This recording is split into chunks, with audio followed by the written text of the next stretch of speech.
பாக்கியலட்சுமி சீரியலில் என்ன போட போகிறாங்க பார்க்க போகிறோம். பாக்கியலட்சுமி சீரியலில் என்ன போட போகிறாங்க அப்படின்னா, ஒரு ப்ரொமோ ரிலீஸ் பண்ணியிருக்காங்க.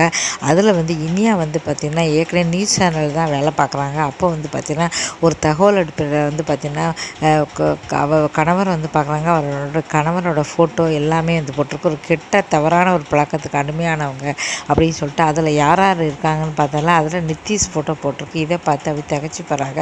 அடப்பாமே நல்லவன் நினச்சோம், கடைசியில் புருஷன் மோசமானவர், அதனால தான் டெய்லி இப்படி ஒரு மாதிரி வராரா சொல்லி அப்படியே கதறி துடிக்கிறாங்க, அழுறாங்க.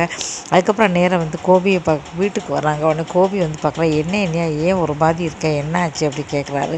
உடனே வெளியில் கூப்பிட்டு போய் சொல்கிறாங்க, நீங்கள் நினைக்கிற மாதிரி நித்தீஷ் நல்லவர் இல்லை, பணம் நிறைய இருக்குது, கோடி கோடியாக இருக்குது, இவர் சந்தோஷமாக வாழ்வான்னு நீங்கள் கொடுத்தீங்க. ஆனால் பார்த்திங்கன்னா அவர் நல்லவர் கிடையாது அப்படி சொல்லி எல்லா உண்மையும் சொல்லிடுறாங்க. இதை கேட்டு கோபி திகச்சு போகிறாரு. இதுக்கப்புறம் பார்த்திங்கன்னா டைவர்ஸ் பண்ண போகிறாங்களா இல்லையா, இல்லை அவர் கூட அட்ஜஸ்ட் பண்ணி தான் வாழணும்னு சொல்ல போகிறாங்களா, அம்மா மாதிரியே இவரும் கண்டிப்பாக பார்த்திங்கன்னா நித்தீஷை விவாகரத்து பண்ணிடுவாங்க. விவாகரத்து பண்ணிக்கிட்டு கண்டிப்பாக பார்த்திங்கன்னா செல்வி பையனை ஏற்கனவே காதலிச்சிருக்காங்க.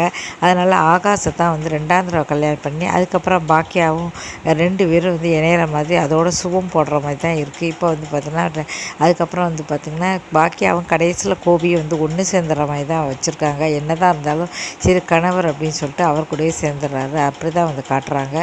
இந்த வீடியோ பிடிச்சா மறக்காமல் சேனலை சப்ஸ்கிரைப் பண்ணுங்கள்.